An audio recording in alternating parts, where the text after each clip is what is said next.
Hello दोस्तों, स्वागत है आपका इस वीडियो में। और आज के इस वीडियो में हम करेंगे कक्षा 8 का प्रश्नावली 5.3 के प्रश्न 3 और 4 को। दोस्तों इससे पहले मैंने प्रश्नावली 5.1, 5.2 और 5.3 के भी प्रश्न 1 और 2 को करा दिए हैं। अगर आपने वो वीडियोस नहीं देखे हैं तो इस वीडियो के लास्ट में एंड स्क्रीन में या फिर यहाँ आई बटन पर क्लिक करके आप देख सकते हैं। तो चलिए हम स्टार्ट करते हैं। देखिए प्रश्न नंबर 3 क्या दिया गया है हमें कि ज्ञात कीजिए, जिसमें हमें 3 भाग दिए गए हैं ए, बी और सी। तो ए में हमसे कहा गया है कि प्रश्न 1 में ए के सूचक के डी पर रुकने की प्रायिकता ज्ञात कीजिए। तो दोस्तों जैसा कि हमने पिछले वीडियो में प्रश्न नंबर 1 में 5.3 के किया था, जिसमें हमें कुछ इस प्रकार का एक पहिया दिया गया था। अब इस पहिए को देखकर ही हमें प्रश्न नंबर 3 के ए भाग का आंसर बताना है। इसमें कहा गया है कि जो सूचक है, सूचक यानी कि ये जो एरो बना हुआ है ये, इसी को सूचक कहा गया है। तो इसके डी पर रुकने की क्या प्रायिकता है? तो दोस्तों सबसे पहले आपको पता होना चाहिए कि प्रायिकता क्या होता है। तो पहले आपको मैं ये समझाता हूं कि प्रायिकता क्या होता है। जैसे कि मान लीजिए आपके पास एक सिक्का है। अब आपको पता है कि एक सिक्के के 2 साइड होते हैं, एक को कहते हैं हम हेड और एक को हम कहते हैं टेल। ठीक है, तो आप जब एक सिक्के को एक बार अगर उछालते हैं तो उसमें से क्या आ सकता है? या तो हेड आ सकता है या फिर टेल आ सकता है। दोनों में से कोई एक ही आ सकता है। तो इसलिए अगर मैं कहूं कि हेड आने की प्रायिकता बताइए, तो दोस्तों आप क्या करेंगे कि हेड कितनी बार आ सकता है? एक बार अगर उछालते हैं तो एक ही बार। और कितने में से आ सकता है? क्योंकि 2 साइड है ना, तो इसीलिए हेड और टेल यानी कि 2 साइड हुए, तो कितने में से आ सकते हैं? 2 में से।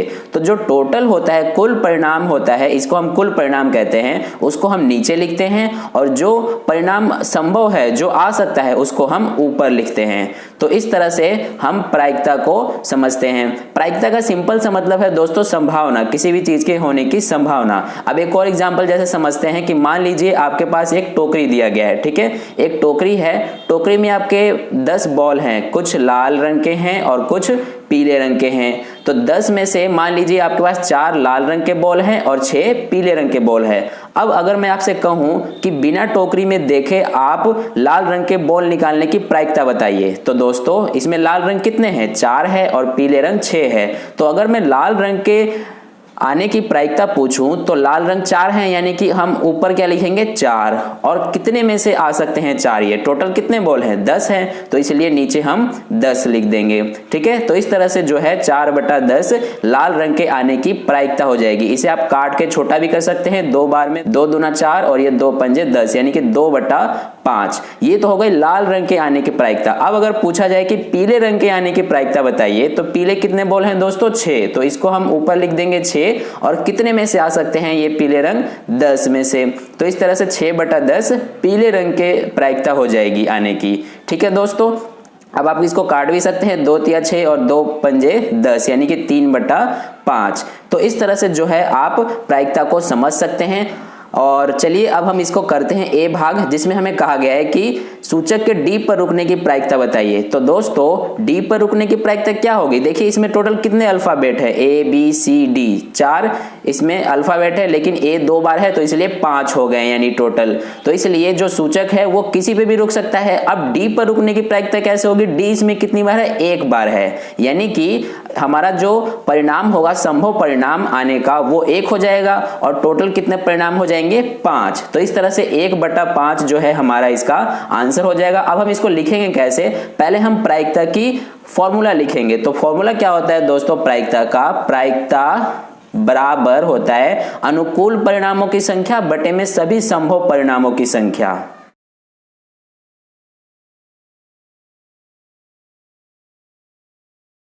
ठीक है दोस्तों, तो ये होता है फॉर्मूला प्रायिकता का। अब देखिए अनुकूल परिणामों की संख्या का मतलब क्या है कि कितने संभव परिणाम आ सकते हैं। अब एक बार अगर हम पहिए को घुमाते हैं तो जो सूचक है वो एक बार किसी ना किसी पर आएगा।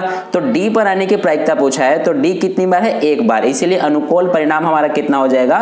1। और सभी संभव परिणामों की संख्या यानी कि कितने इसमें संभव परिणाम है, कितने पे वो आ सकता है सूचक, तो इसमें टोटल 5 आप देखेंगे, तो इसलिए ये हो जाएगा 5। तो इस तरह से जो है हमारा डी पर रुकने की प्रायिकता 1/5 हो जाता है। अब देखिए इसमें हमें बी पार्ट में क्या पूछा गया है। तो बी में हमसे कहा गया है कि अच्छी प्रकार से फेंटी हुई 52 ताशों की एक गड्डी से एक इक्का प्राप्त करने की प्रायिकता बताइए। तो दोस्तों जो 52 पत्तों की ताश की गड्डी होती है उसमें हमें पता है कि टोटल कितने 52 पत्ते होते हैं। अब 52 में से इसमें 1 से लेकर 10 तक तो संख्याएं होती है, 1 2 3 4 5 6 7 8 9 और 10। इसके अलावा हमारे पास एक जे, एक क्यू और एक के होता है। ठीक है, तो इस तरह से ये टोटल 13 के 4 सेट होते हैं। तो इसमें एक इक्का आने की प्रायिकता हमसे पूछा गया है। ठीक है, तो अगर 13 तक एक इक्का है तो 52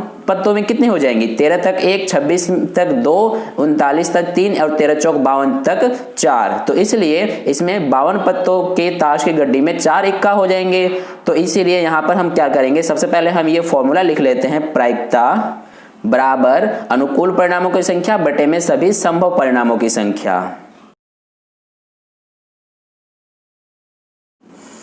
ठीक है दोस्तों, तो इस तरह से हमने ये किया। अब देखिए यहाँ पर कि अनुकूल परिणामों की संख्या यानी कि कितने इक्का आ सकते हैं 1 से लेके 52 तक 52 पत्तों की ताश की गड्डी में। तो 1 से 13 तक तो एक बार आता है, तो 52 तक 4 बार आ जाएगा, यानी कि अनुकूल परिणाम हमारे 4 हो गए। और सभी संभव परिणाम कितने हो जाएंगे, क्योंकि 52 ताश की गड्डी में पत्ते होते हैं तो इसलिए 52 हो जाएंगे सभी संभव परिणाम। अब आप इसको काट के छोटा कर सकते हैं, ये 4 के पहाड़े से कटेंगे, 4 एकम 4 और ये 13 चौक 52, यानी कि 1/13 जो है ये हमारा आंसर हो जाता है। ठीक है, तो इस तरह से जो है हमने बी का आंसर किया। अब देखिए सी में हमसे पूछा गया है कि एक लाल सेब प्राप्त करने की प्रायिकता दी हुई आकृति से देखिए।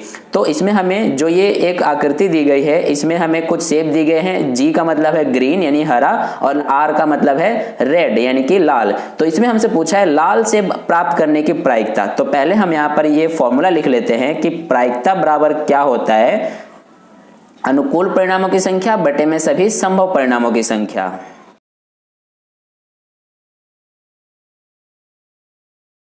ठीक है दोस्तों, तो इस तरह से हमने ये लिखा फॉर्मूला। अब देखिए यहाँ पर अनुकूल परिणामों की संख्या यानी कि हमसे पूछा है लाल सेब प्राप्त करने की प्रायिकता। तो इस आकृति में लाल सेब कितने हैं, आप देखेंगे कि इसमें 4 लाल सेब हैं। तो इस तरह से जो अनुकूल परिणाम होंगे वो हमारे कितने हो जाएंगे, 4।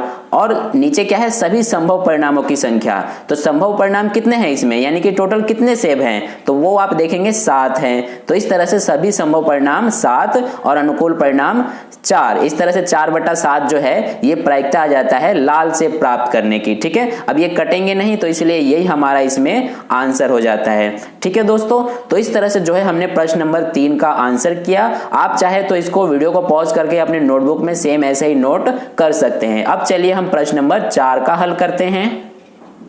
तो दोस्तों प्रश्न संख्या 4 में हमसे कहा गया है कि 10 पृथक पर्चियों पर 1 से 10 तक संख्याएं लिखी हुई हैं, एक पर्ची पर एक संख्या लिखी है। उन्हें एक बक्स में रखकर अच्छी प्रकार से मिला दिया जाता है। बक्स के अंदर से बिना देखे एक पर्ची निकाली जाती है। निम्नलिखित की प्रायिकता क्या है।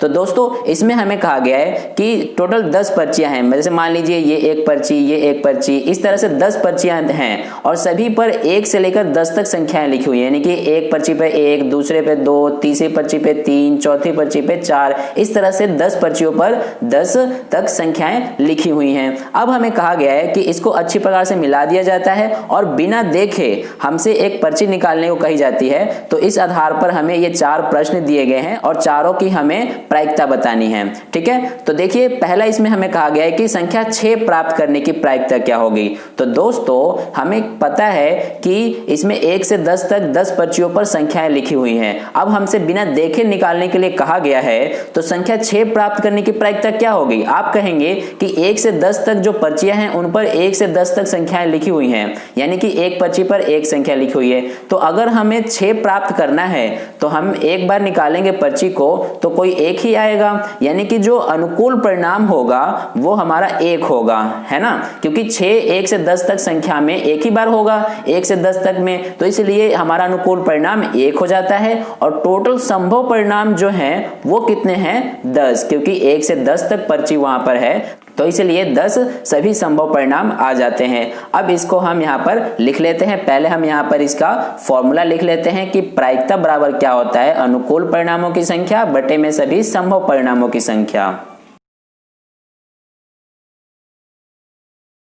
ठीक है दोस्तों, तो ये हमने यहाँ पर फॉर्मूला लिख लिया है। अब देखिए यहाँ पर कि अनुकूल परिणाम कितने हैं, 1 है, क्योंकि 1 से 10 तक पर्चियों में संख्या 6 सिर्फ एक ही बार है, तो इसलिए ये 1 हो जाता है। और सभी संभव परिणाम 10। तो इस तरह से जो है हमारा ये आंसर हो जाता है पहले का।